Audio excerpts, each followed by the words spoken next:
ទូរស័ព្ទហើយបងផ្ដោះផ្ដងវាចាសាសងស្នេហារាល់ពេលរាត្រីបញ្ជាក់ចិត្តអូនពិតជាស្មងពាក្យពេចន៍ពីរួងមានន័យឆាប់ឆង់ហារតីឲ្យលងស្នេហា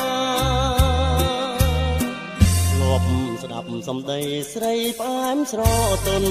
ដូចមុនតន្ត្រីអន្តងហារតីស្លុតស្លងកាមាលឺហើយបានស្បើយក្តីកង្វល់ហាក់ដូចបានយល់ភាំងត្រាដែលបងស្នេហាគ្មានពេលរសាយពេលនេះស្រាប់តែស្រីប្រែចិត្តផ្សេងយកស្នេហ៍ជាលបែងគ្រាន់តែជាការសប្បាយទឹកភ្នែកបងហូរធ្ងរប្រាប់ស្រីរយព្រួយរយស្ដាយមិនគួរអូនណាយភ្លេចគូកំសត់ស្រីភ្លេចអស់ហើយចំឡើយថាស្មោះចំពួងបោះមួយពេលនាងប្រែព្រួយព្រួយព្រួងស្រីក្បត់បណ្ដាំអក្សរាចាចាំជាប់រៀបរាប់រឿងស្នេហ៍កំសត់មិនគួរស្រីក្បត់ឲ្យព្រាត់គ្នាឡើយ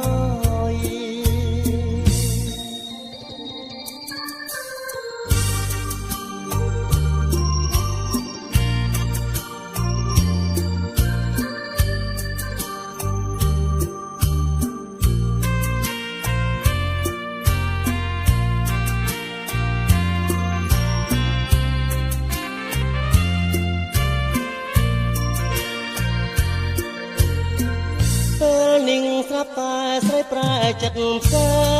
ងយកស្នេហ៍ជាលបែងគ្រាន់តែជាការសប្បាយទឹកភ្នែកបងហូរធ្ងរប្រាប់ស្រីរយព្រួយរយស្ដាយមិនគួរអូនណាយភ្លេចគូកំសត់ភ្លេចអស់ហើយចំឡើយថាស្មោះចំពួងបងមួយពេលនាងប្រែព្រួយព្រួយព្រួងស្រីក្បត់